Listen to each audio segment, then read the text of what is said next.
Shalom, shalom. Selamat pagi semua. Rekan-rekan.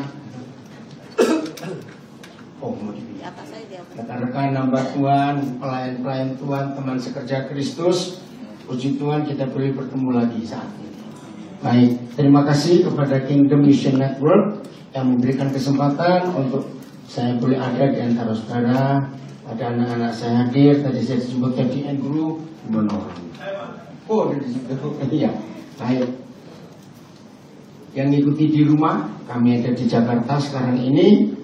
Ya, ini kumpulan orang-orang yang aneh bagi gereja. Tapi kumpulan orang-orang yang dicintai Tuhan Yesus. Haleluya.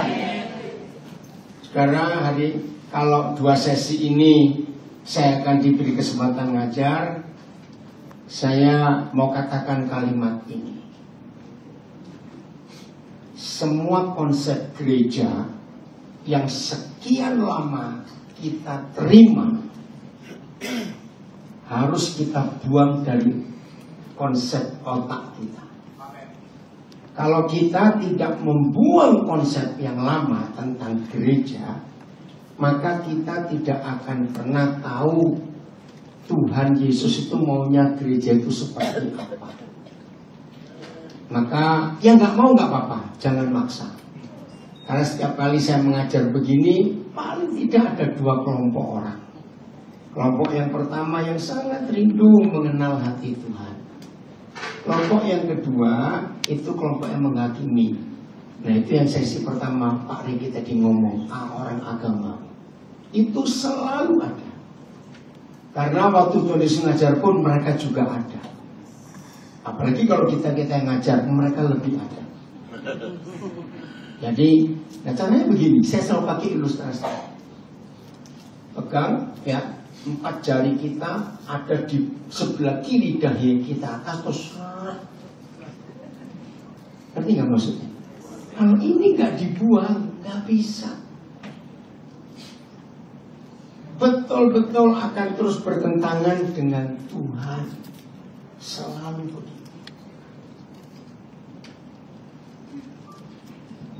Tema yang dipilih bukan saya milih, tapi Kingdom Mission Network.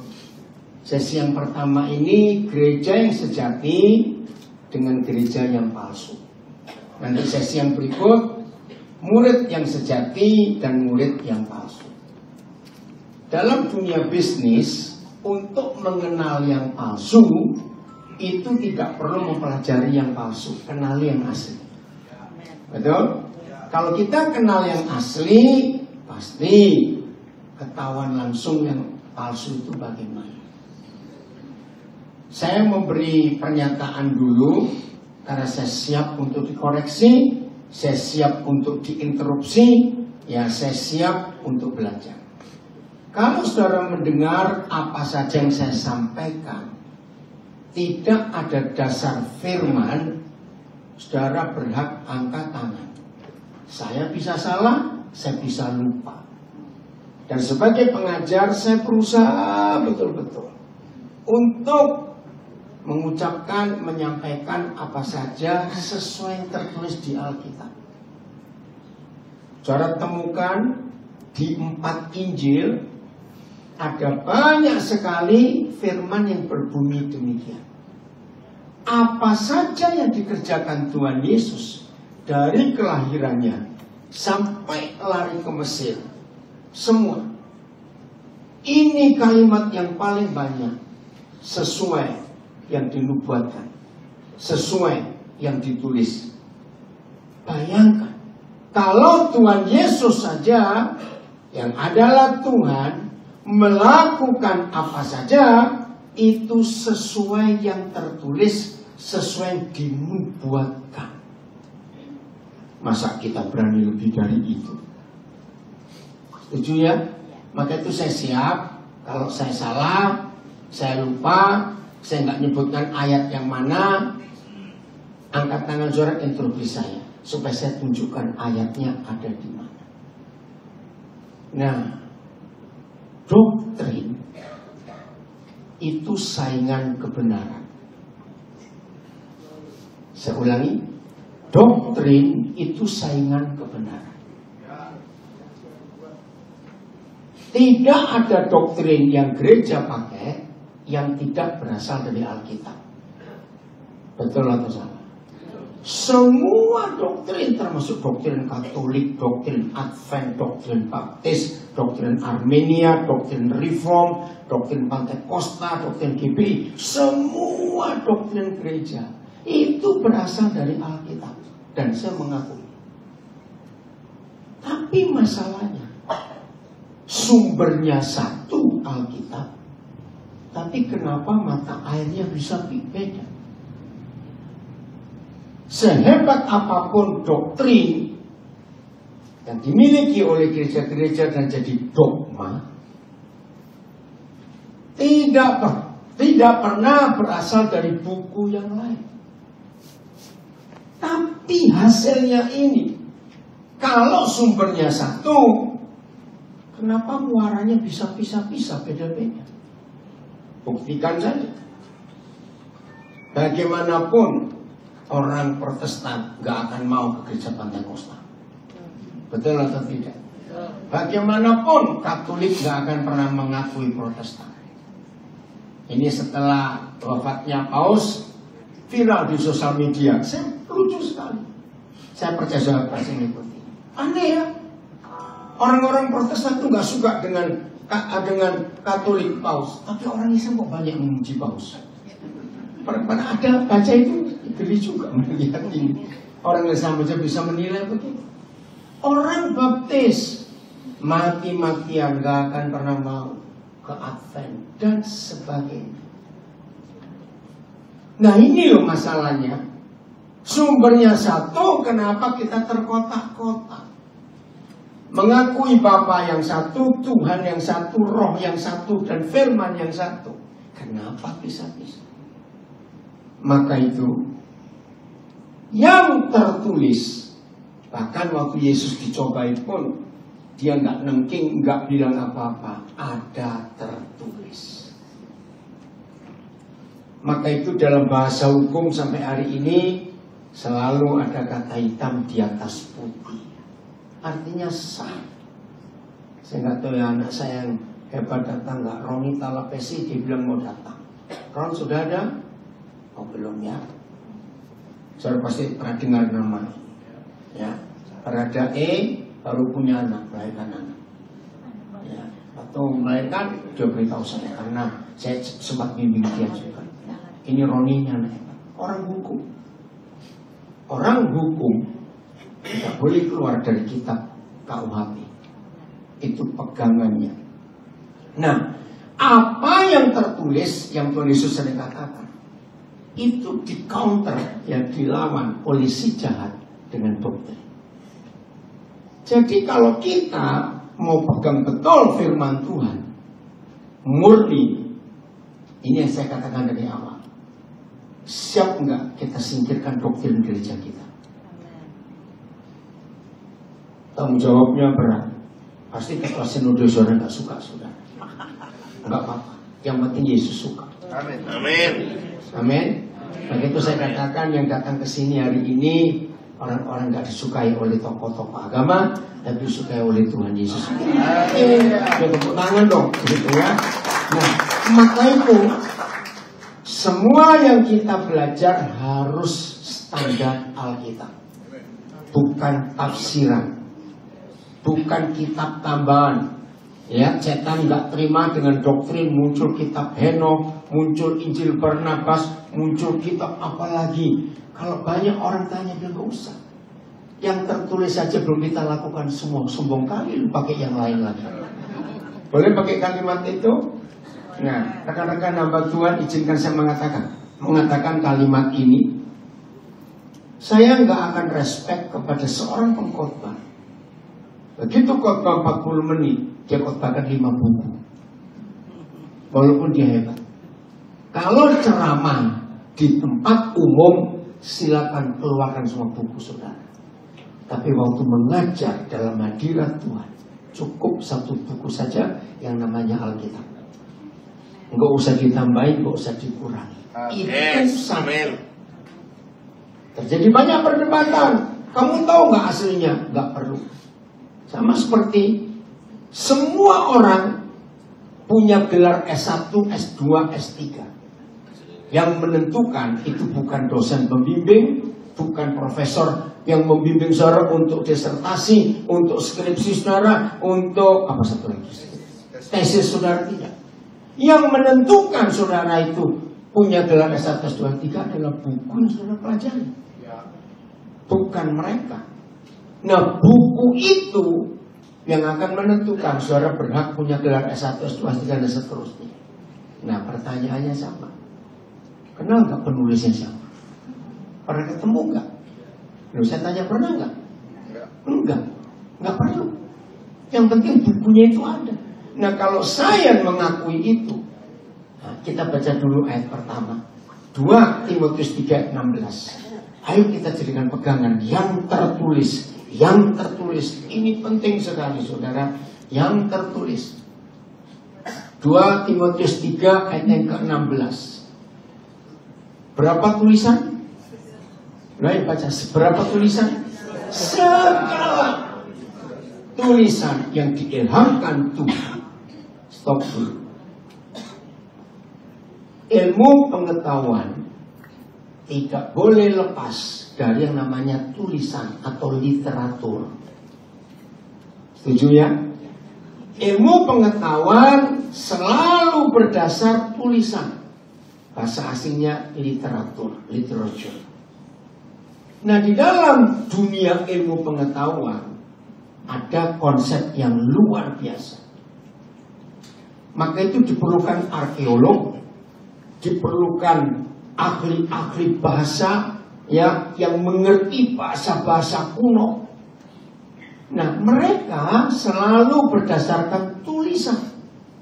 Menemukan fakta ini, menemukan fakta itu, tulisan. Dari abad keberapa, dari abad keberapa, zaman raja siapa, di masa apa, tulisan. Maka itu para ahli itu sangat suka kalau mereka menemukan tulisan. Dalam sejarah manusia, tulisan yang pertama yang mereka temukan itu adalah tulisan di batu. Saudara, tulisan di batu. Lihat peninggalan Mesopotamia, luar biasa, itu tulisan tertua. Di Indonesia, prasasti tertua itu ada 2. Prasasti batu tulis yang ditemukan di Bogor dan prasasti Kerajaan Sriwijaya. Itu batu. Nah, dulu mereka nulis di batu. Dalam perkembangan waktu mereka nulis di kulit binatang, di lempengan tanah liat yang dibakar, di daun. Orang Bali lihat lontar. Nah, semua itu berdasarkan tulisan. Lalu mereka akan menghitung mana yang paling tua dengan teori karbon 14. Tapi belum lama ditemukan teori baru, saya lupa istilahnya, karena itu lebih akurat. Nah, semua tulisan itu mereka masukkan di jurnal. Ya, jurnal. 2013 pertama kali Indonesia wajib mengikuti jurnal internasional. Wih, ngeri saudara. Kalau saudara ingat ya, maaf yang tidak bergerak di bidang pendidikan agak sulit mengerti ini. 2013 itu titik balik sejarah pendidikan di Indonesia. Karena ternyata sebelum 2013 Indonesia tidak ikut prinsip proses internasional. Jadi begini, semua S1, S2, S3 itu bisa sah internasional kalau mereka dicek tulisan ini sudah dibuat atau belum. Nah, kenapa baru 2013? Karena Google belum lama muncul, 97. Nah, sejak adanya Google itu, maka dunia ilmu pengetahuan makin keren, karena tinggal klik saja tema yang ini ada yang pernah nulis atau belum. Itu harus masuk standar internasional dan di jurnal. Sebelum ada Google, dunia ilmu pengetahuan memilih 4 kota di dunia, 2 di Eropa, 1 Amerika, 1 lagi Amerika Latin atau Australia, saya lupa. Nah itu dikumpulkan semua tulisan. Jadi yang mau skripsi sah dari perguruan tinggi itu dicek dulu skripsi ini ada yang pernah buat atau belum. Begitu pula S2, S3. Saudara, kenapa saya tahu ini? Karena saya bergerak di bidang pendidikan dan saya cukup banyak menyekolahkan anak. Begitu 2013, ternyata tidak sedikit kebongkar. Doktor-doktor yang di UI, ITB, IPB, ya di ITS, di UNER, ternyata mereka plagiat. Saya telepon anak-anak saya dokter, waktu baru 6 yang lulus. Tolong cek. Aduh, jangan sampai ini kalian termasuk di situ.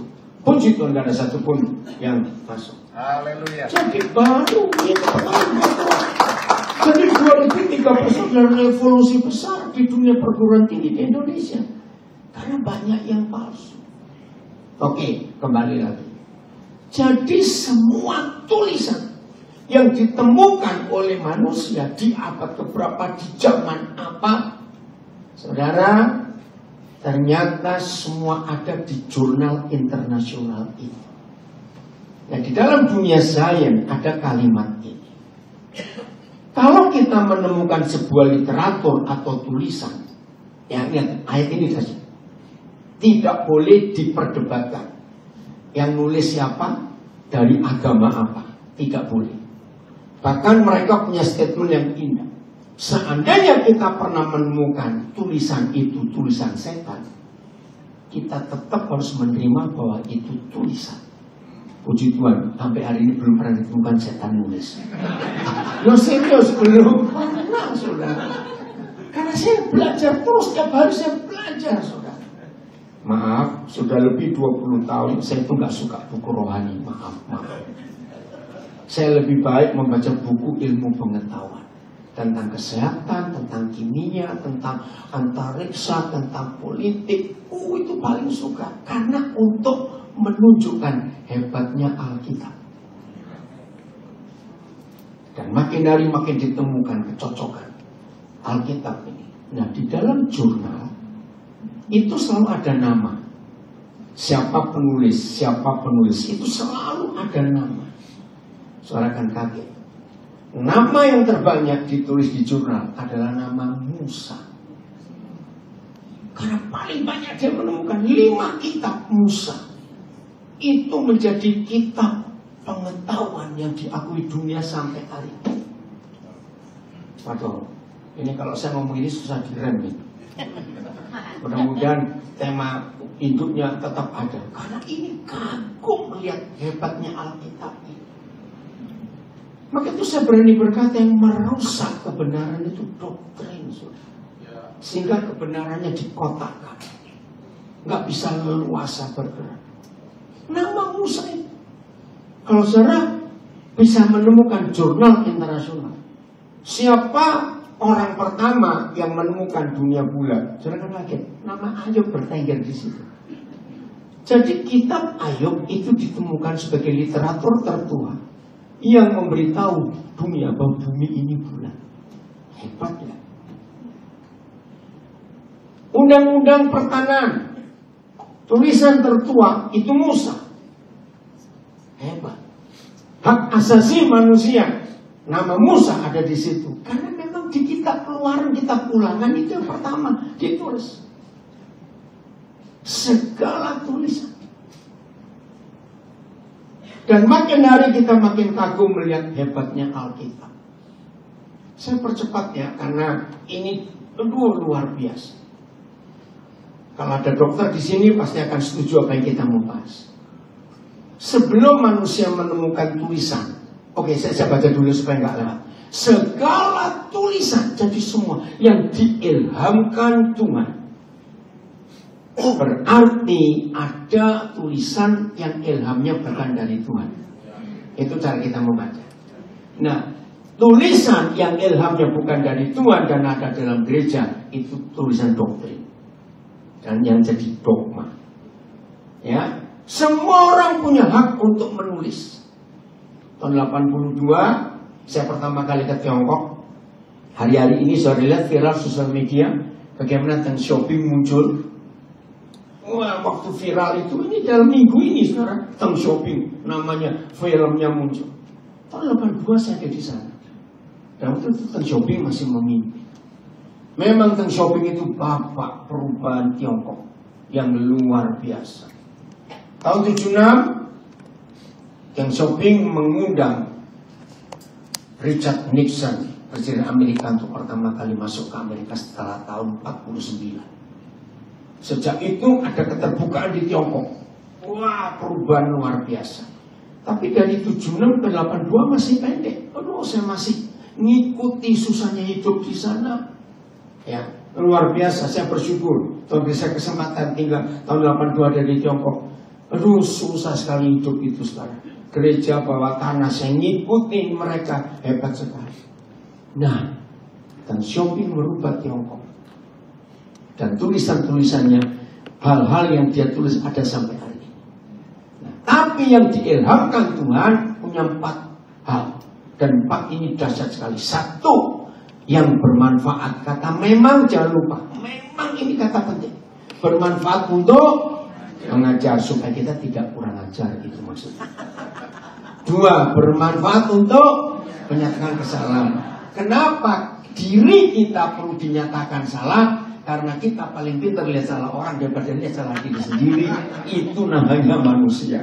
Betul? Nomor 3, memang bermanfaat untuk memperbaiki kelakuan. Kelakuan kita sudah dirusak oleh banyak buku, banyak isme itu. Maka itu kita perlu diubah kelakuan kita. Dan yang terakhir, untuk bermanfaat untuk mendidik orang dalam kebenaran. Karena kita sering salah. Ini hebatnya segala tulisan.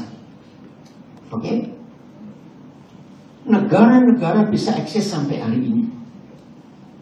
Itu karena tulisan. Tulisan itu disebut konstitusi. Kalau Indonesia, Undang-Undang Dasar 45. Semua negara di dunia bisa eksis sampai hari ini karena tulisan. Yang ditemukan istilahnya oleh founding fathers mereka. Jadi kalau saudara belajar kerajaan-kerajaan Eropa, negara Eropa, itu tulisan juga berabad-abad. Nah, kembali kepada yang skeptik, yang ateis. Perlu nggak, misalnya Amerika, perlu nggak mengenali dulu penulis-penulis konstitusi Amerika? Salah satunya orang-orang hebat itu. Nggak perlu, yang penting tulisannya masih ada. Tahu nggak itu hasil? Nggak penting juga tahu hasil atau tidak. Yang penting tulisan itu dipakai dan negara itu eksis sampai hari ini. Betul tidak, saudara? Tulisan. Ini segala tulisan itu luar biasa.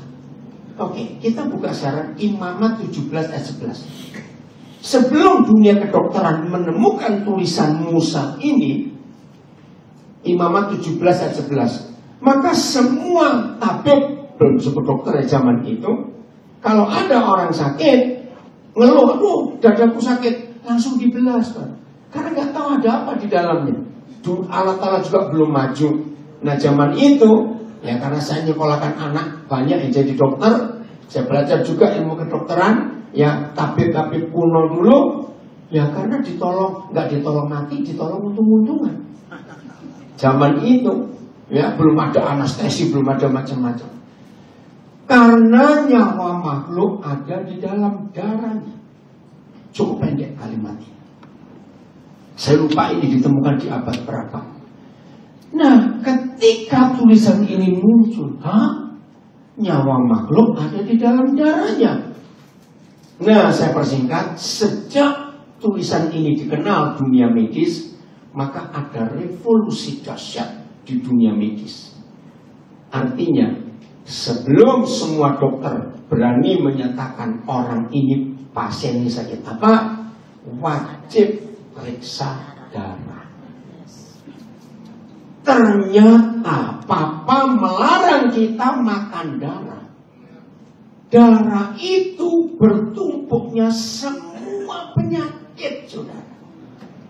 Wah, di sini ada revolusi baru lagi. Ingat tuh, sebelum Yahweh Tuhan kita menyatakan bahwa di dalam darah itu nggak boleh dimakan. Nggak ada loh pribadi yang lain. Musa adalah orang pertama di dunia yang nulis jangan makan darah, ditunjang dengan tulisan ini.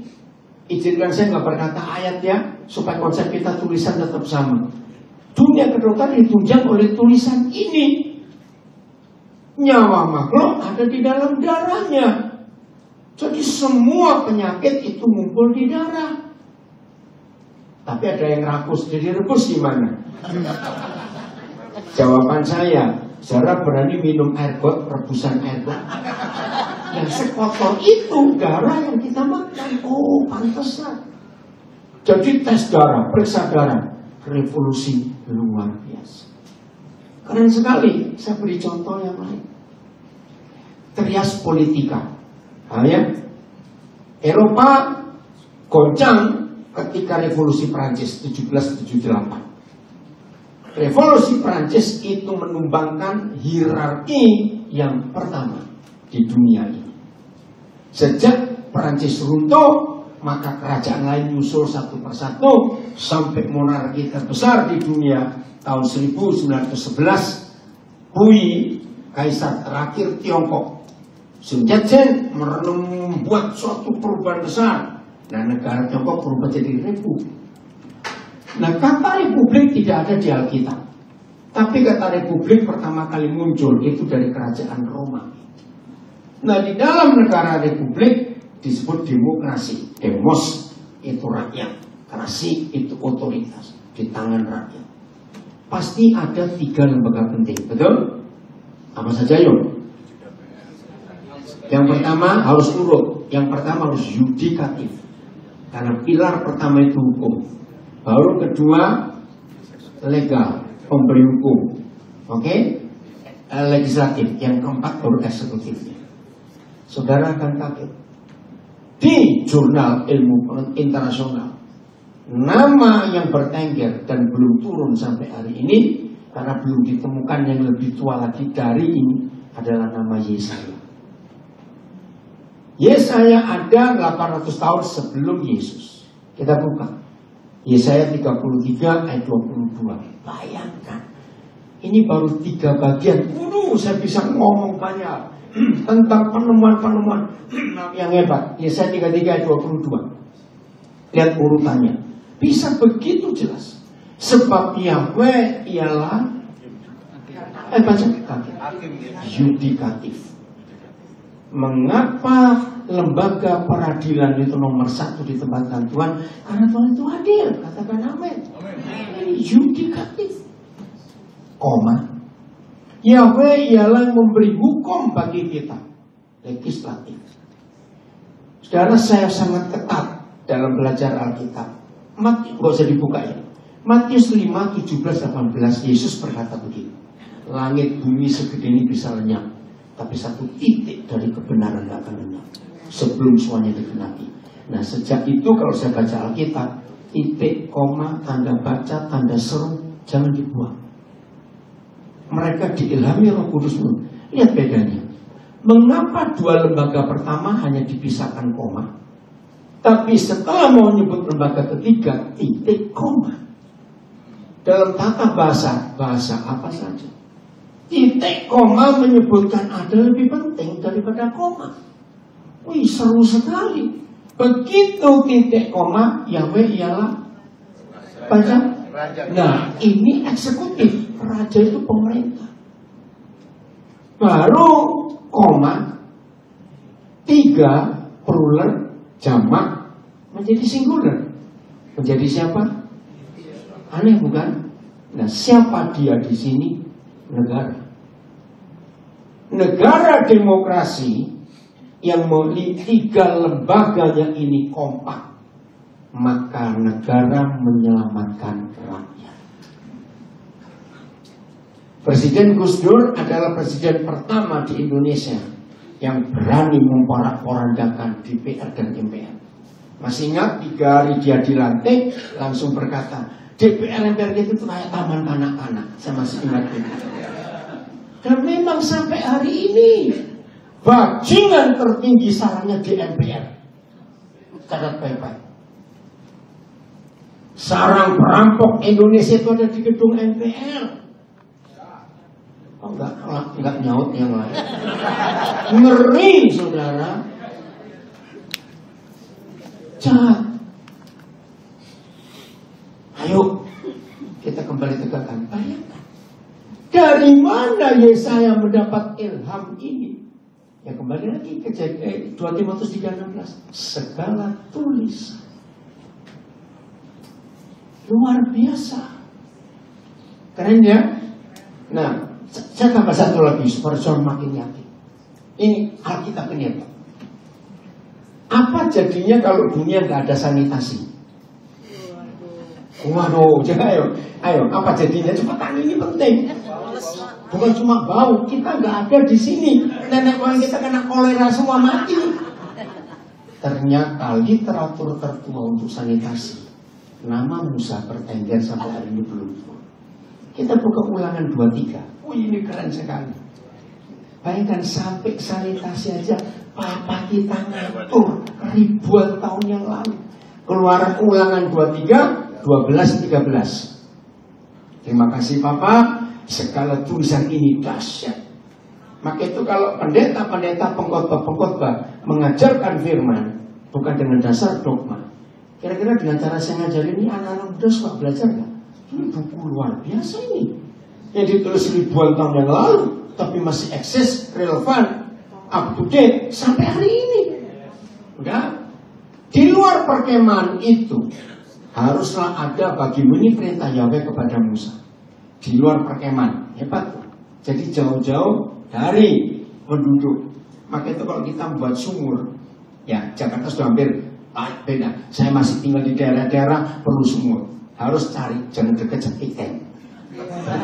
Campur nanti itu airnya. Ya, nah ini dia.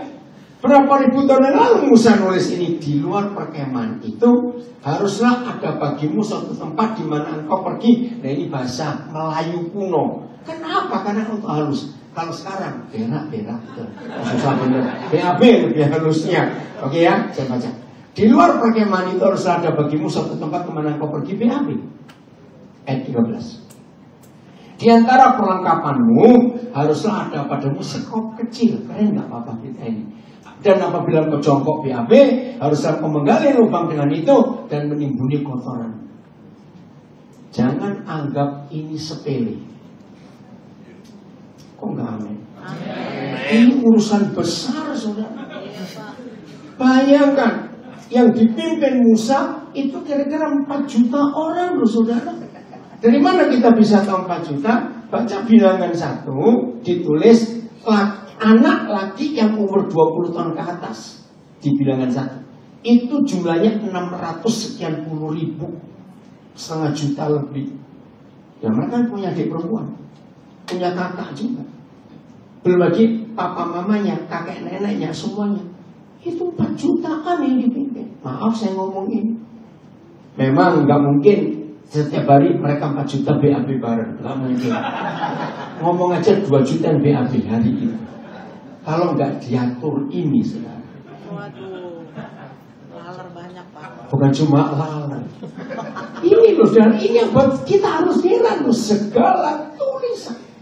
Maaf, kalau saya lihat wajah saudara sebagian baru tahu, banyak yang baru tahu ayat ini.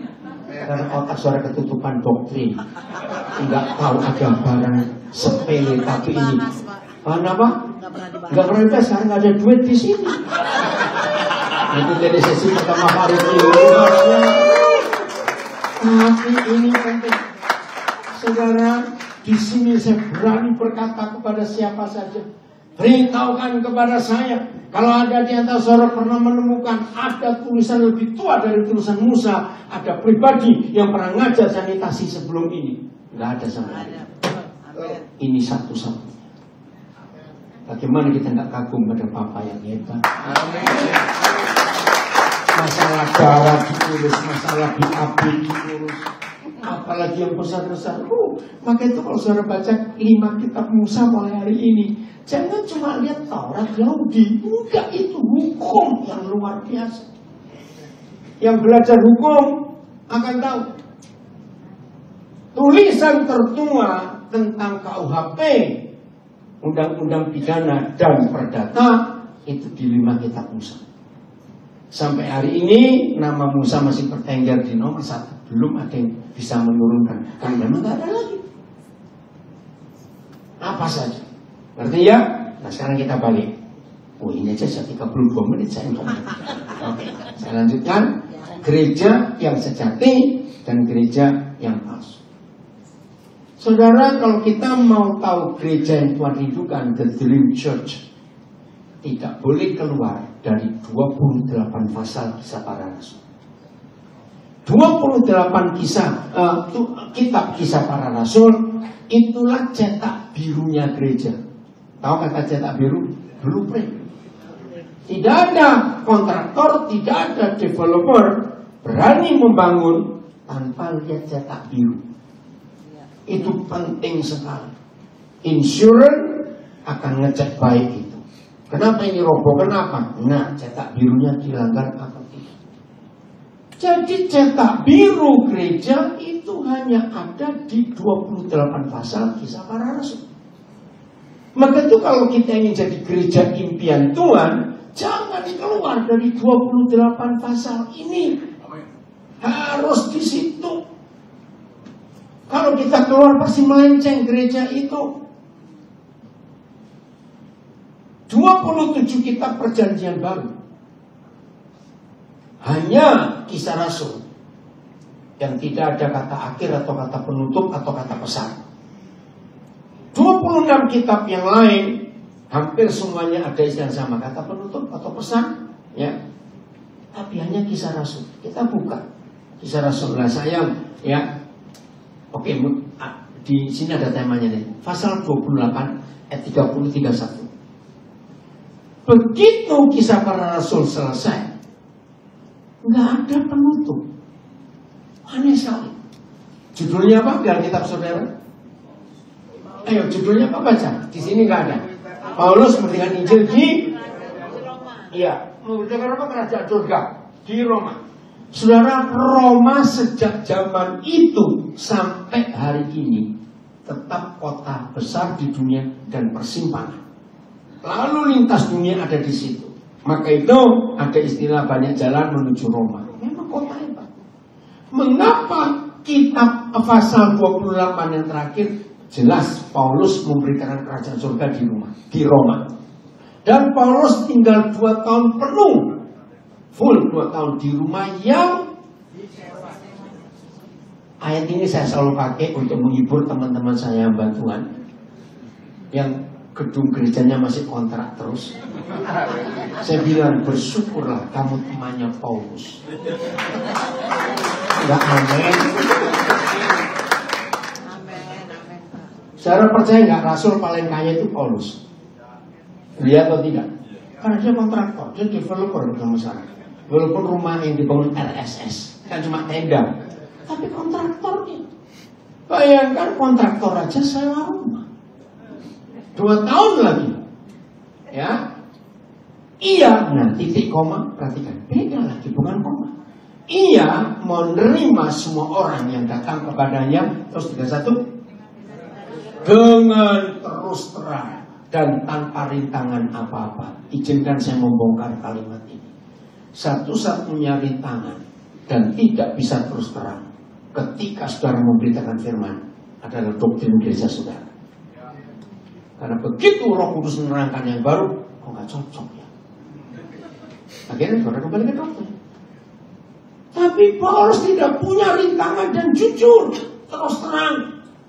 Ya, saya ulangi, dengan terus terang dan tanpa rintangan apa-apa, ia memberitakan kerajaan Tuhan dan mengajar tentang Tuhan Yesus Kristus, bukan tentang perpuluhan goblok.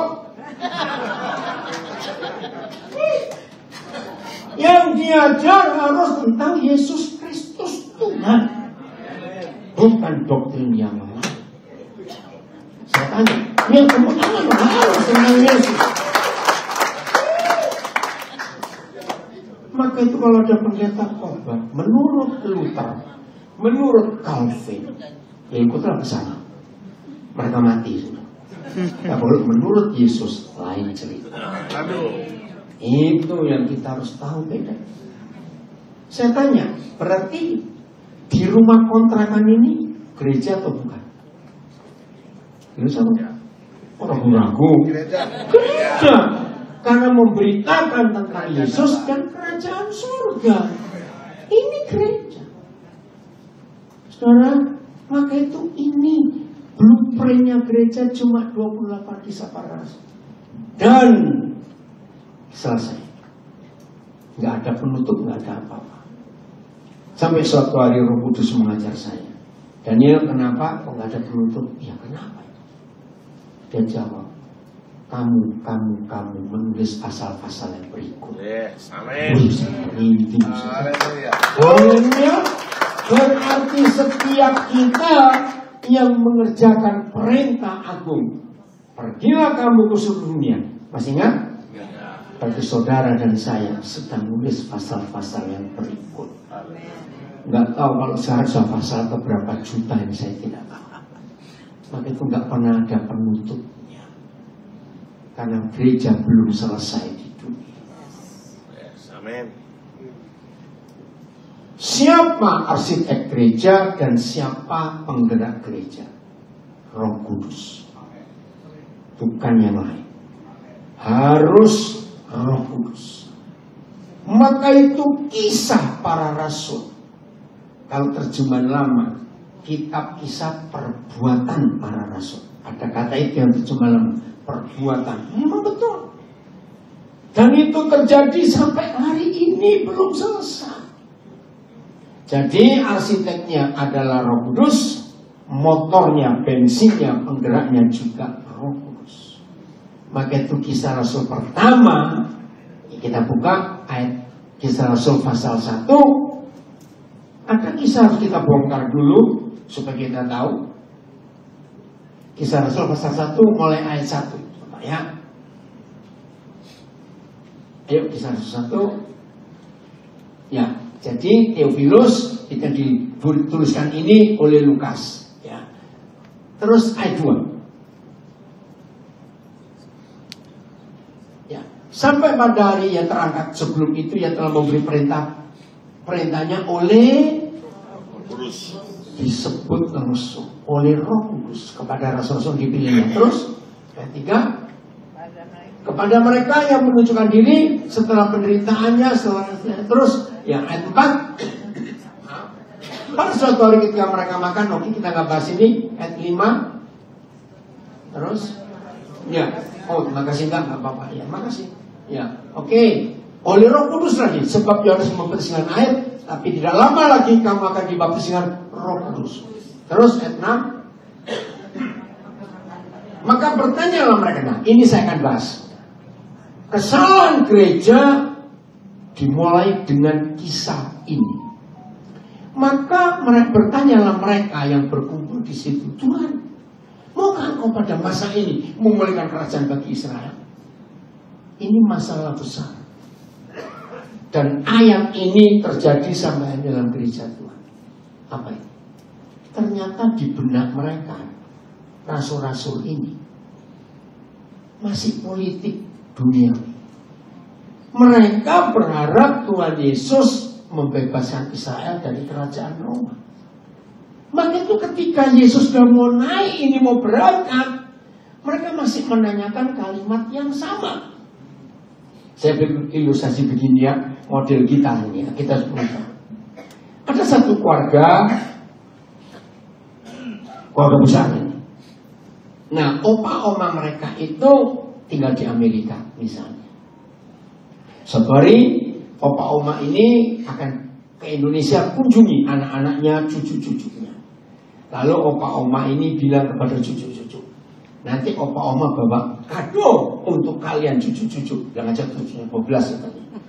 Senang gak cucu dapat kado dari oma-opa dari Amerika? Nah, 3 minggu jalan-jalan terus. Ditentukan 2 hari lagi opa-oma pulang, kado belum diberi. Cucu-cucu bagaimana? Cepetan, cucu-cucu bagaimana? Iya, saat belum kecewa. Nunggu kok. Kemana ini? Sampai hari opa-oma diantar ke Cengkareng bandara. Janji kado belum Ini ilustrasi yang saya dapat dari Roh Kudus. Maka 12 cucu di bandara sikut-sikutan. Mana kadonya? Mau berangkat ini? Ngerti ilustrasi ini? Ini masalah kita. Yesus yang adalah Tuhan, kita jadikan tempat transaksi. Ngerti kata ini? Yang Tuhan mau bukan hubungan transaksional, tapi hubungan emosional. Karena pakai Roh Kudus yang punya perasaan. Yes, amin. Hubungan intim. Tapi gereja maunya yang duniawi. Kalau Yesus model saya bilang, Papa izinkan saya 3 bulan lagi. Gak usah berencana, ini dari sini kurang ajar ini. 3,5 tahun aku ajar. Ternyata otaknya masih otak duniawi. Sayang waktu ya. Nanti saudara baca Lukas 24. Gak usah sekarang. Di Lukas 24, lihat 2 murid yang kecewa pulang ke Emmaus. Yesus menyebutkan di situ ada sesuatu yang menghalangi mata mereka, sehingga mereka tidak mengenal. Ada sesuatu, sebab di pikiran mereka masih pikiran duniawi. Masalah besarnya ada di sini. Semua orang yang dihukum mati dengan salib wajib diberi nama di ujung salibnya itu. Dan nama dalam hukum Romawi itu nama yang paling jelek, nama ejekan. Nah, ketika Pilatus minta kepada imam-imam, tokoh-tokoh Yahudi, kamu mau kasih nama siapa? Inri, masih ingat ya?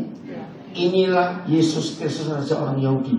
Jangan anggap itu positif. Ini ejekan habis-habisan. Itu nama merendahkan nama Yesus. Raja kok dihukum mati seperti itu? Raja apaan? Jadi ini itu gak bagus. Kenapa mereka dibenci oleh bangsa itu pada zaman itu? Maaf saya pakai istilah politik. Sebab murid Yesus itu dituduh makar. Tahu kata makar? Melawan pemerintah yang sah. Kenapa mereka dituduh makar? Ya gara-gara otak mereka ini, yang otak duniawi itu. Kapan kerajaan itu kupulihkan buat kami? Saudara bayangkan, 3,5 tahun diajar Yesus. Sekolahnya gak ada libur. Yesus gak pernah sakit kepala terus digantikan Nikodemus. Gak pernah. Ngerti maksud saya? Masih gak ngerti-ngerti. Maka itu rekan-rekan pendeta, jangan sombong. Yesus yang ngajar maka masih bisa bengkok-bengkok. Apalagi kalau kita yang ngajar, jadi apa itu orang-orang? Nanti kalimat ini, jangan sombong. Bayangkan. Ayo jujur, saya ini guru. Betapa tertuduhnya guru, ada muridnya bunuh diri. Betul tidak? Saya tuh gak bisa merasakan bagaimana Yesus Yudas bunuh diri. Walaupun itu pilihan dia. Tapi masyarakat bisa berkata gurunya yang salah. Betul gak? Murid cuma 12, 1 bunuh diri. Berarti berapa persen itu? Maka itu kita gak bisa sombong. Ini loh masalah gereja. Konsep transaksional. Roma 11 ayat 35. Kita lihat Roma 11 ayat 35.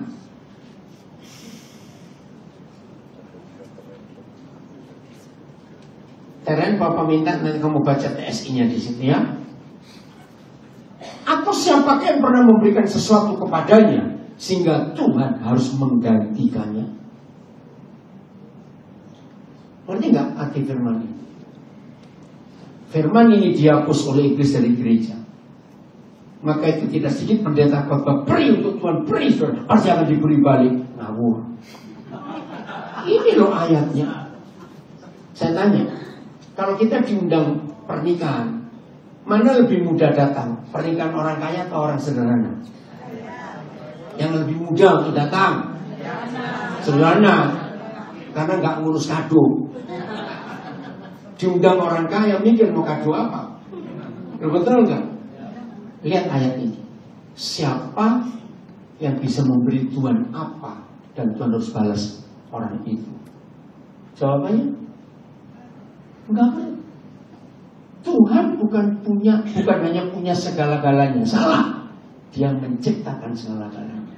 Terus kita mau beri apa? Dia nggak butuh duit kita. Pekerjaannya butuh duit. Ada TSI-nya? Bacakan.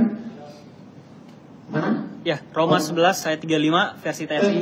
Ya. Terima kasih Pak mic-nya. Ini penting. Cik. Oke. Oh sudah. Cik, satu oke.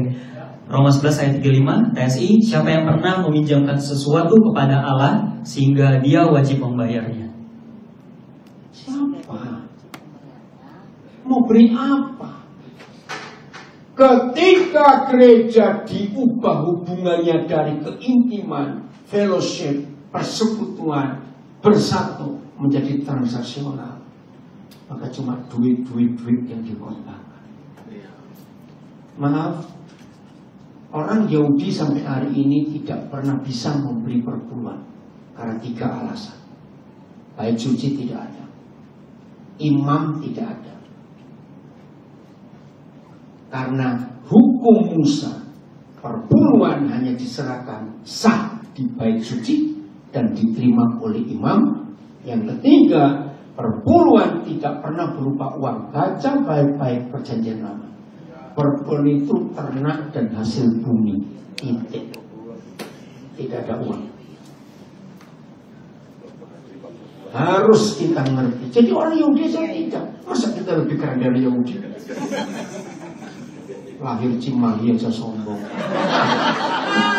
Maaf saya ngomong. Enggak, awas.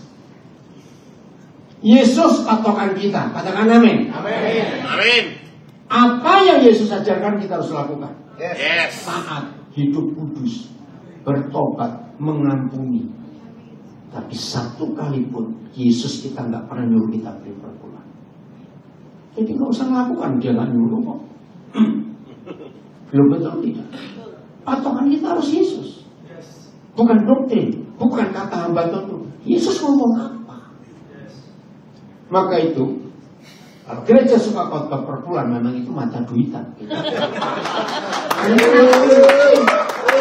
Apalagi khotbahnya pakai ngancam-ngancam lagi. Aduh, ngeri sekali. Ya. 1 Timotius 6 ayat 5. Lihat ini. Jadi jangan terrasional. Sudah 50 menit ini. Oke. Percekcokan 1 Timotius 6 ayat 5. Percekcokan antara orang-orang yang tidak lagi berpikiran sehat dan yang kehilangan kebenaran. Yang baca mengira ibadah itu adalah suatu sumber keuntungan. 2 hari lalu saya ngikuti ucapan Ade Armando. Wah, dia berani ngomong. Harusnya para ustadz dan ustazah Indonesia belajar dari Sri Paus. Dia bongkar. Saya yang tidak ngomong soal pendeta, itu saya. Ade Armando, saudara cari lainnya. Dia sebut ustadz ini, ustazah ini. Kaya ada rumah berlapis emas. Lihat Sri Paus. Begitu meninggal, di rekeningnya cuma ada $100. Luar biasa. Sampai di foto sepatunya pun sepatu butut yang dipakai di peti mati itu. Luar biasa. Waktu datang ke Indonesia jamnya cuma Casio. Saudara bayangkan. Jadi ini jahat. Gereja hanya cari keuntungan. Baca TSI-nya. Pakai mic. Ya. Terjemahan sederhana Indonesia tajam sekali. Ayo Fir. 1 Timotius 6 ayat 5 versi TSI-nya. Pikiran orang semacam itu. Pelan-pelan. Pikiran orang semacam itu. Semacam apa? Terus? Sudah menjadi kacau. Sehingga mereka tidak mampu lagi membedakan yang salah dan yang benar. Ya. Itulah sebabnya mereka selalu menimbulkan pertengkaran, Mereka pikir menjadi guru agama yang terhormat adalah jalan untuk mendapat kekayaan. Menjauhlah dari orang-orang seperti itu. Tepuk tangan lagi. Gereja yang palsu selalu bicara duit. Gereja yang benar selalu bicara kekudusan. Amin. Yes, amin. Saya ngambil kata-kata Dr. Stephen Todd. Gereja yang palsu pasti memberitakan kesuksesan dan berkat. Gereja yang benar memberitakan salib. Saya setuju kata. Maka itu berita kita tentang apa? Saya masuk bagian terakhir.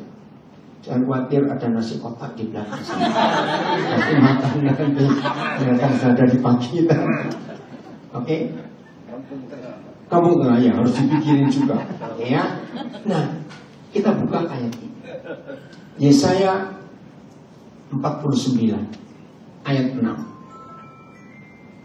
Yesaya 49 ayat yang ke-6. Ini gereja yang diimpikan Tuhan.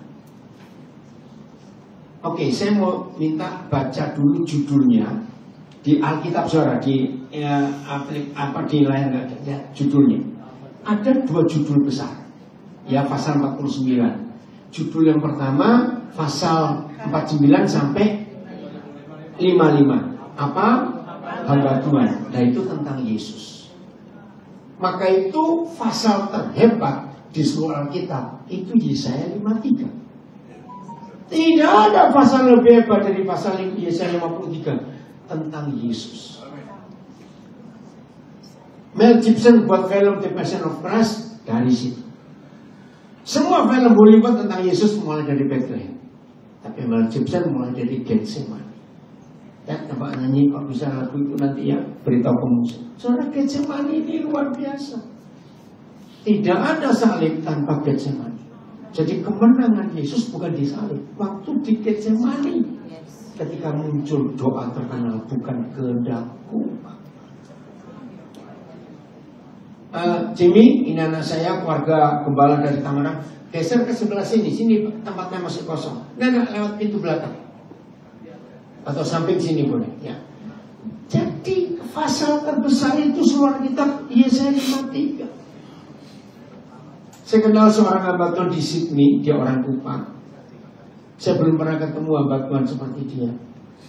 Dia itu ganti Alkitab sering sekali. Saya pikir kenapa? Karena Yesaya 53 selalu robek di Alkitab dia. Karena tiap kali dia baca itu dia pasti menangis. Jadi ganti Alkitab karena robek, hancur di pasal 53 karena air mata. Luar biasa. Nah, lalu judul kecil untuk pasal 49 apa bunyinya? Hamba Tuhan sebagai terang di tengah-tengah bangsa-bangsa. Jadi ini nubuat untuk Tuhan Yesus. Dan anehnya 800 tahun sebelum Yesus datang sudah diwanti-wanti bahasa Jawa, di warning, diberi peringatan keras. Saya baca begini ya, terjemahan bebas. Yesus, awas kamu. Kalau kamu sudah sampai ke dunia, tapi yang kamu kerjakan untuk menjadi hambaku hanya untuk menegakkan suku-suku Yakub dan untuk mengembalikan orang-orang Israel yang masih terpelihara. Kalau cuma itu Yesus yang kamu kerjakan, maka terlalu sedikit bagiku. Ini luar biasa. Ayo kita bongkar. Menurut saudara, siapakah suku-suku Yakub dan orang-orang Israel yang masih terpelihara itu? Yang sudah selamat, yang sudah di dalam gereja. Nah, Yahweh Tuhan pesan, awas Yesus kalau sampai datang ke dunia dan hanya untuk ngurusin mereka saja, terlalu sedikit. Nah, kata tetapi, titik tetapi, saya ganti kata padahal supaya jelas. Padahal Yesus, aku Yahweh akan membuat engkau baca jadi terang bagi bangsa-bangsa supaya keselamatan yang daripadaku sampai ke ujung bumi. Ini berita penginjilan. Nah, mari kita jujur. Jangan tersinggung ya. Gereja yang bukan gereja impian Tuhan, maka para gembala, majelis, pendeta, penginjilnya hanya sibuk ngurusin suku-suku Yakub dan orang-orang Israel. Dari minggu sampai ketemu minggu lagi. Betul atau tidak? Jadi kesibukan kita ini hanya ngurusin yang sudah selamat. Maka sehebat apa kita sibuk, tapi di mata Bapa terlalu sedikit. Maka itu maaf, gara-gara ayat ini saya melarang gereja-gereja yang mau jadi benar untuk dipapan nama gereja di depan. Itu aktivitasnya Minggu sekian kali ibadah, Senin ada ini rapat, Rabu Selasa ada ini, Rabu Kamis cuma Sabtu, penuh semuanya cuma di gereja saja. Itu gereja yang tak disukai Tuhan. Kan cuma di dalam saja sibuknya. Kapan ngurusin keluar? Jadi kalau kita cuma sibuk pada yang sudah Kristen, terlalu sedikit. Lukas 15 ayat 1. Ayo cepat. Lukas 15 ayat 1. Gereja benar itu seperti ini. Para pemungut cukai dan orang-orang berdosa biasanya datang kepada Yesus untuk mendengarkan dia. Ini gereja yang disukai Tuhan. Saya tanya, dua kelompok ini boleh gak masuk ibadah di bait suci? Oh, dari jauh sudah diusir. Tapi aneh, mereka gak segan datang kepada Yesus. Keluarkan kata biasanya. Apa kata lain biasanya? Selalu nggak takut. Bahkan mereka makan bersama Yesus. Ayat 2 berkata mereka orang-orang Farisi ahli Taurat marah. Masa kamu nggak tahu? Maka bersungut-sungutlah orang-orang Farisi. Ini tadi sesi pertama Pak Riki saya ngomong ini. Orang-orang agamawi itu. Maka bersungut-sungutlah orang-orang Farisi ahli Taurat. Katanya, yang penting orang-orang berdosa dan makan bersama-sama dengan mereka. Suka menghakimi. Ingat tadi Pak Riki bilang, orang beragama itu suka menghakimi orang. Gereja yang benar harus pakai ayat ini. Dalam satu minggu saya akan menghakimi diri saya. Kalau dalam 1 minggu tidak ada orang berdosa yang cari Yesus lewat saya, maka saya akan berkata, Daniel, kamu ahli Taurat akhir zaman. Kenapa? Karena gak ada orang berdosa cari Yesus lewat saya. Iya, betul. Pengedar-pengedar, pelacur-pelacur, ya, penjahat-penjahat yang ada tinggal di sekitar rumah saudara harus tak berani cari Yesus lewat kita. Yes. Harus. Kalau orang-orang berdosa nggak takut ketemu saudara, takut ketemu saudara, berarti kita orang Farisi aja. Karena aneh loh, begitu mendengar kata orang beragama, yang muncul pasti dua.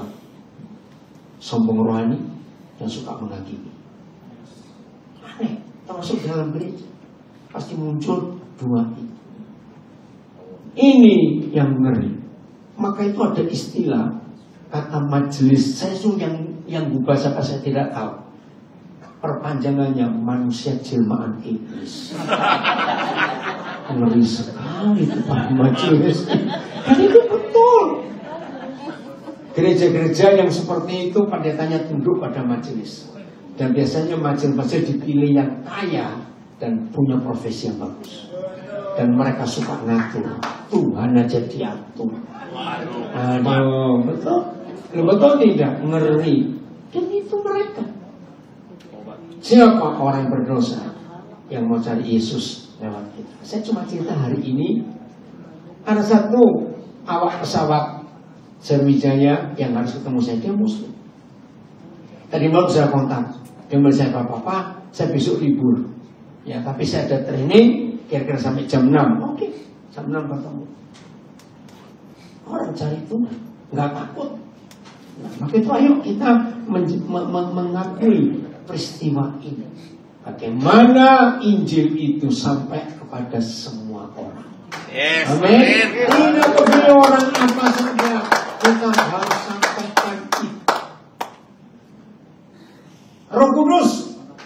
ya, itu yang akan membuat gereja itu luar biasa. Kisah sampai 8. Ayo cepat, sudah lewat 2 menit.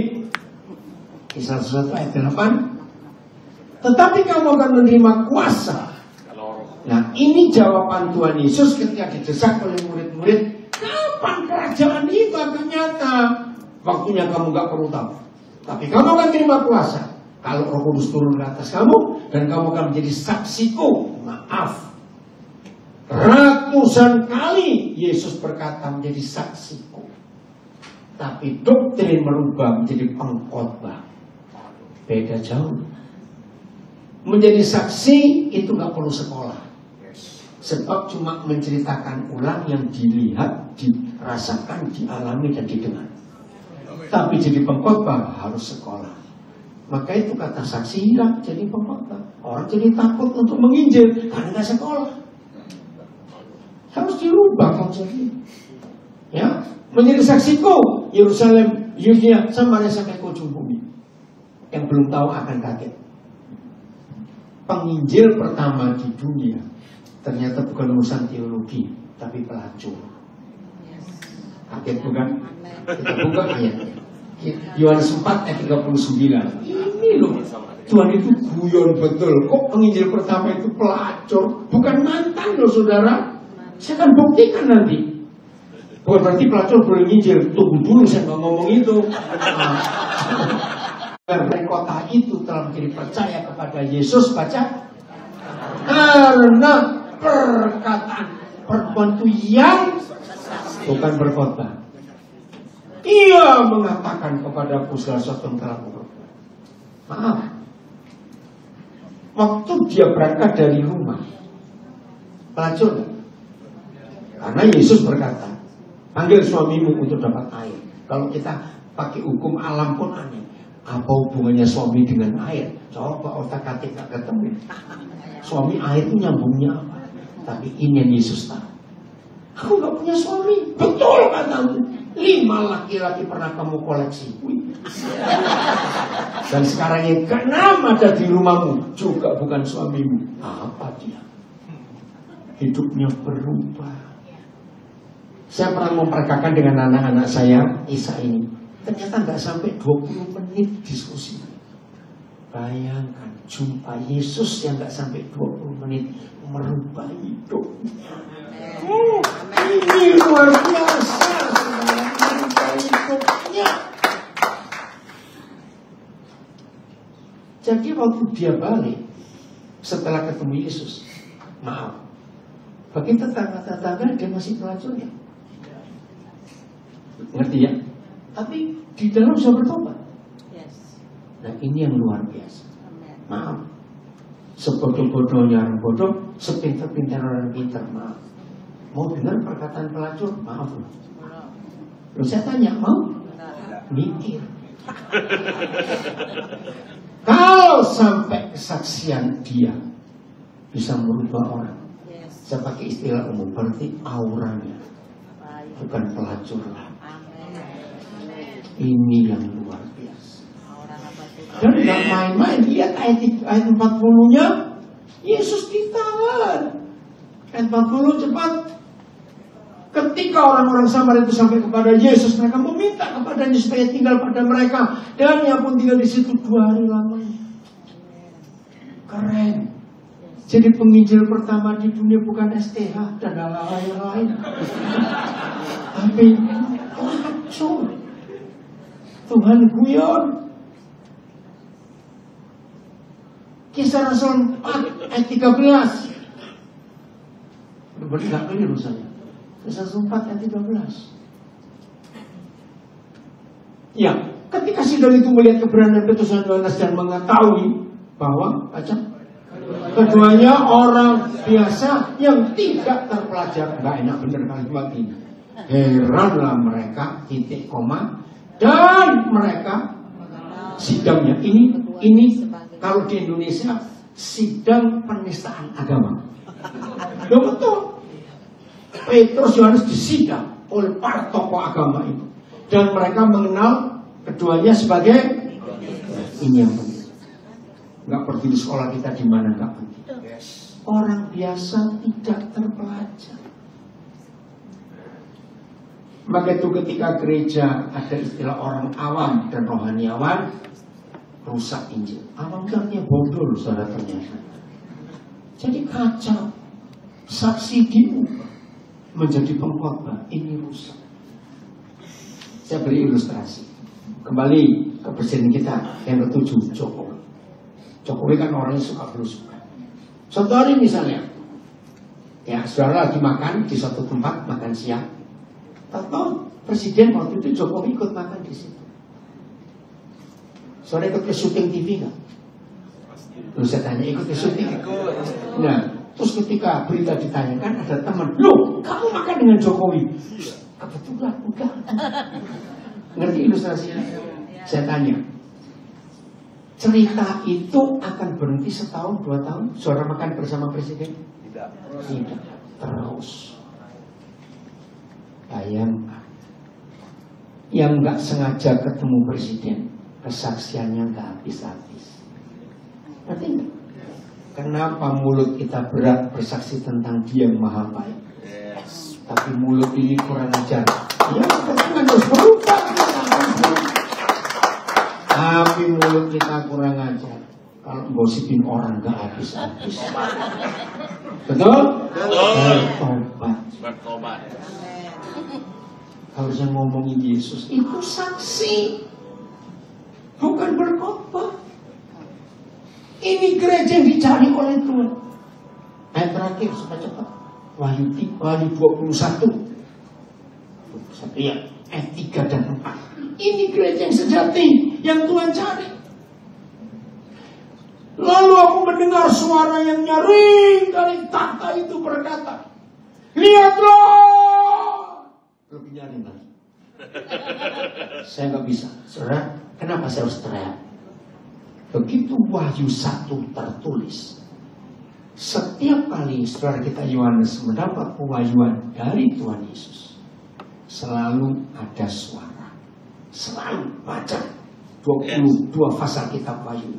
Dan ternyata suara yang paling gegap gempita, maka disebut nyaring, hanya pewahyuan ini. Lihatlah, gereja Tuhan, rumah Tuhan ada di mana? Di tengah-tengah manusia. Ini gereja kesukaan Tuhan. Di tengah-tengah manusia, artinya bukan untuk kalian sendiri, goblok. Nggak ngerti, ya sudah nggak ngerti.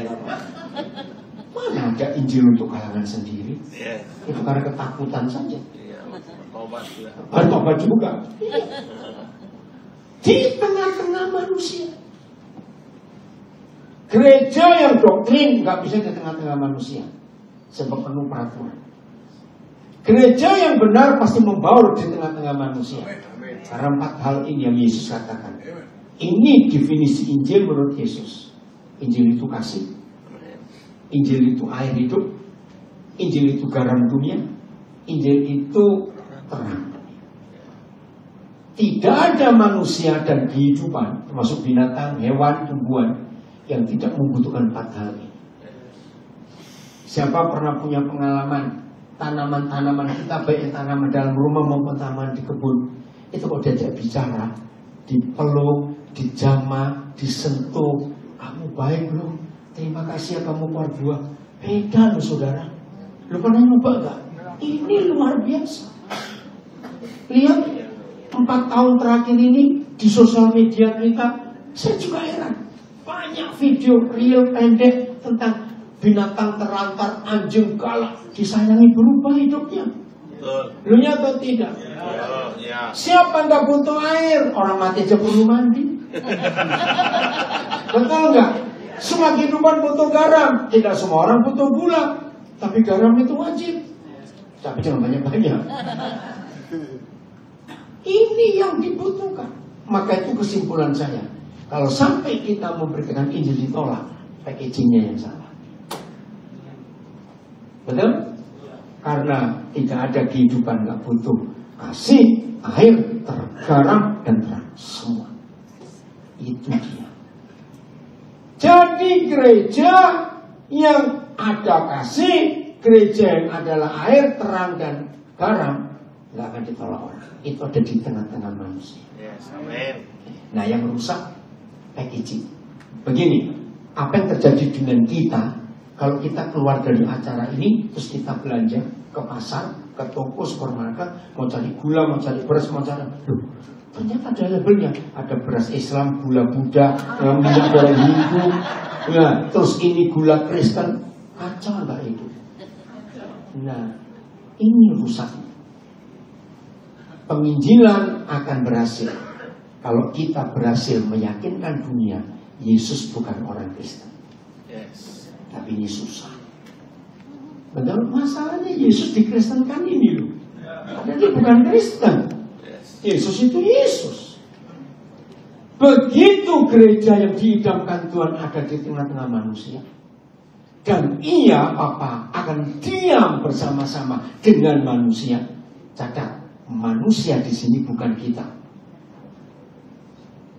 Kaget bukan? Kenapa? Kita rumahnya. Beda. Jadi jangan bilang, oh itu kita bukan, kita ini rumahnya. Gara-gara ada kita, maka itu Tuhan gak kerasa di surga. Boleh gak saya katakan dia gak betah di surga? Loh, kok dia bisa? Dia mau pindah ke sini. Maka itu yang ingin cepat mati, jangan nanti kecelek. Dia ke sini, kok kamu ke sana? Loh serius, tunggu di sini, tunggu. Dia mau pindah ke sini gara-gara kita. Sebab Tuhan senang lihat kita ini lucu-lucu. Kalau dia di surga dia itu kesepian. Loh serius, ini ayat yang luar biasa. Setelah dia diam bersama kita di dunia, dan mereka akan menjadi umatnya, dan dia yang akan menjadi Tuhan mereka. Jangan anggap enteng kalimat dan ia akan menjadi Tuhan mereka. Kata Tuhan yang bahasa Ibraninya adalah Adonai, Yunaninya Kurios. Itu punya dua kalimat. Pemilik tunggal atas kehidupan dan penguasa mutlak. Apa yang terjadi kalau pemilik tunggal dan penguasa mutlak atas manusia itu menjadi Tuhan semua umat manusia? Setan pulang ke neraka. Serius. Maka kantor polisi jadi kafe, gedung pengadilan jadi mall, penjara jadi hotel, karena setan nggak ada kerjaan. Serius, cuma itu saja. Maka itu doa Yesus belum terjawab. Datanglah kerajaanmu, jadilah kehendakmu, supaya bumi jadi sama seperti surga. Itu Wahyu 21 ayat 3. Surga nyata di bumi, bumi jadi sama seperti surga. Apa hasilnya? Ayat 4. Keren sekali. Tahun 70-an saya mendapat pewahyuan ayat ini.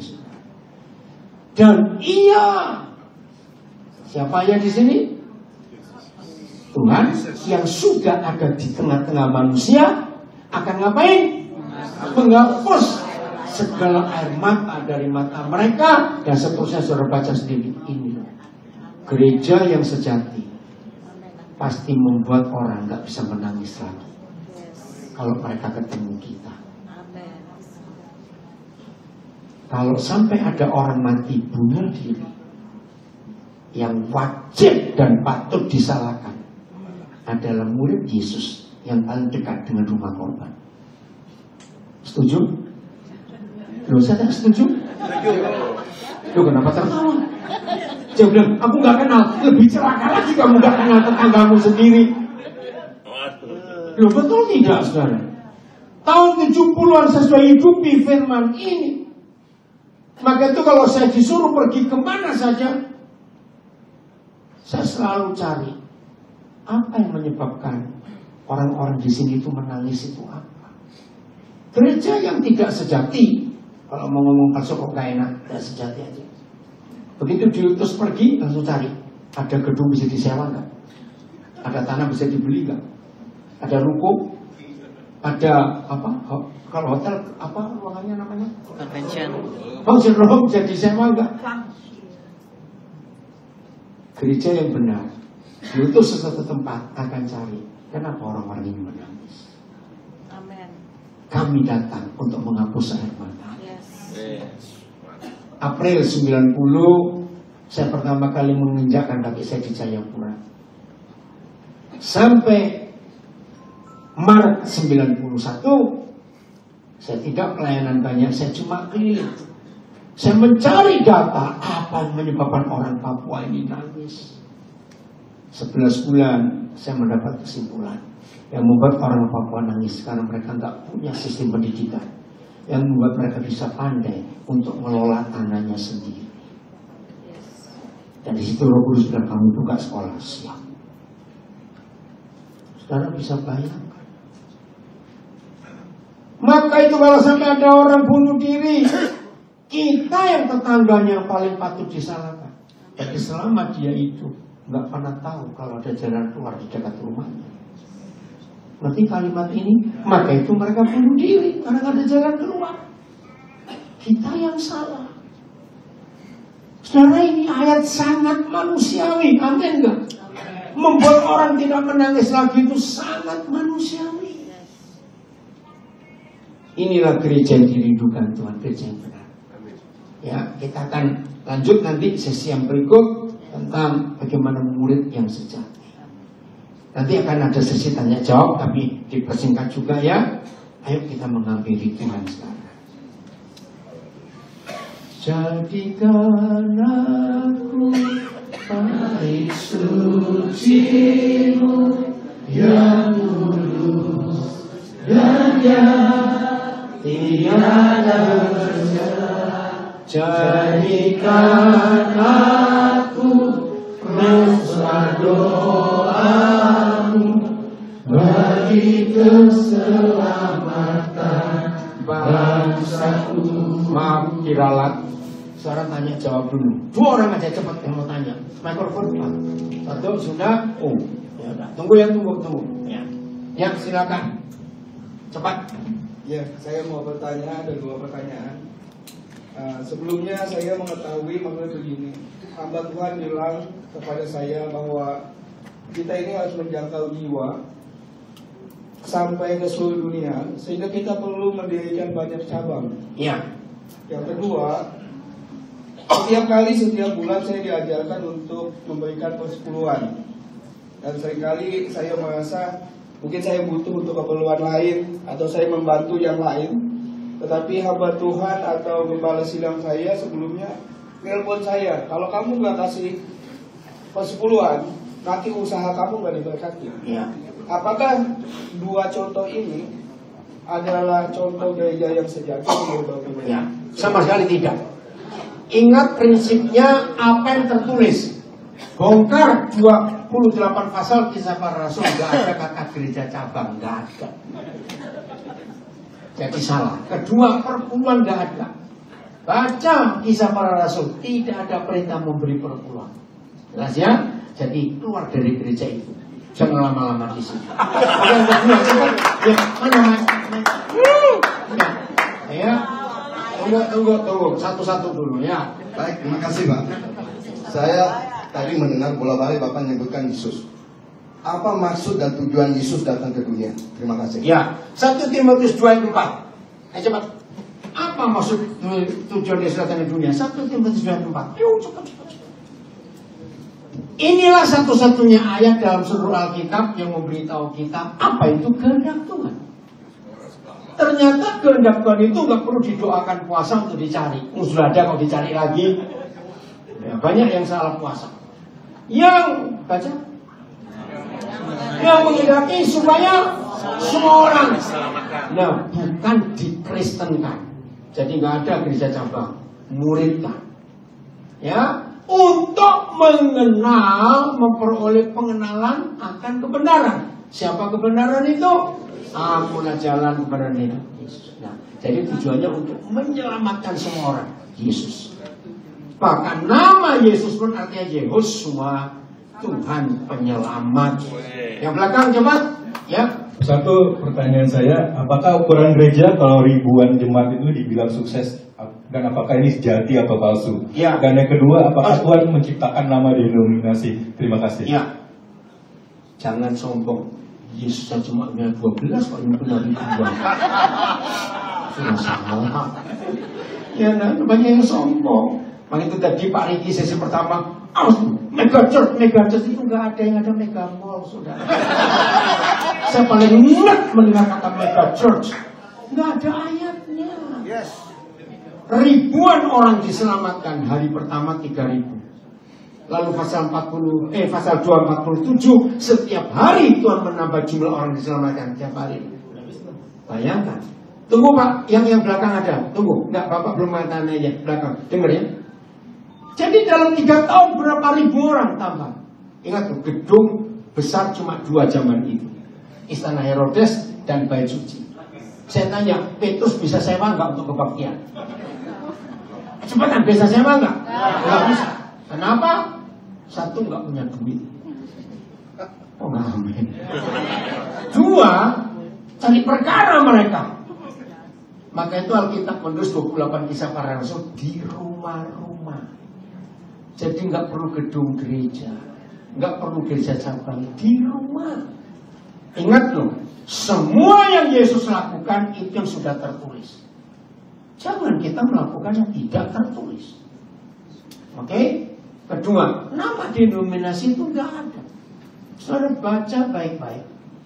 Gereja Korintus, Gereja Tesalonika, Gereja Galatia, Jemaat Efesus, semua. Jadi nama denominasi itu cuma ingin orang denom.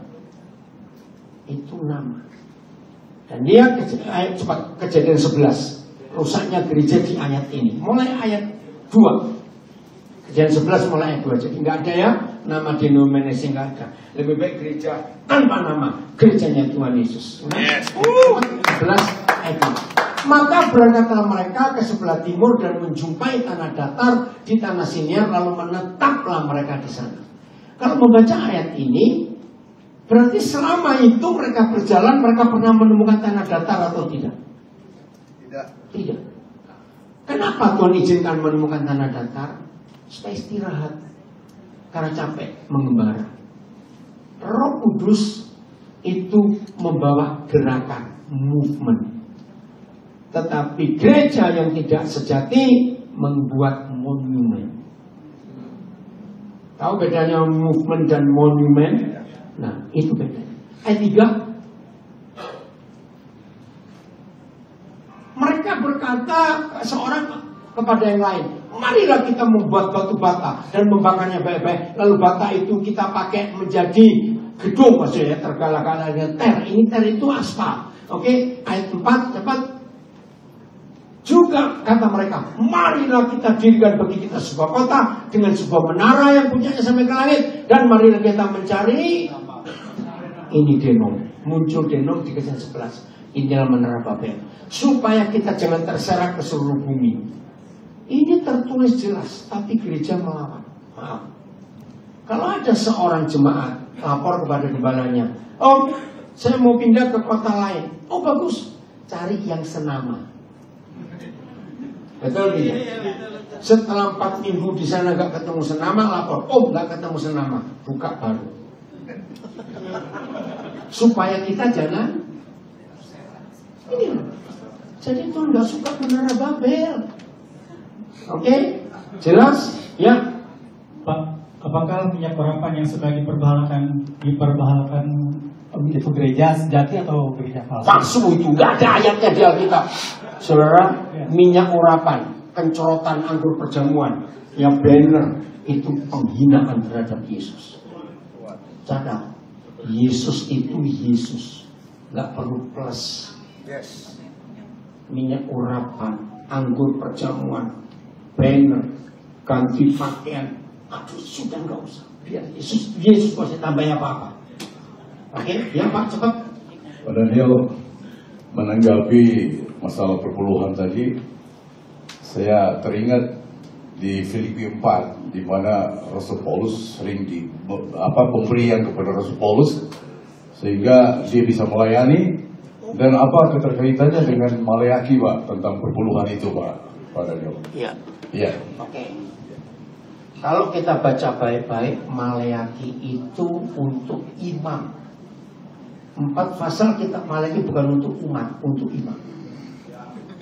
Jadi ditegur itu para imam yang tidak memberi perpuluhan.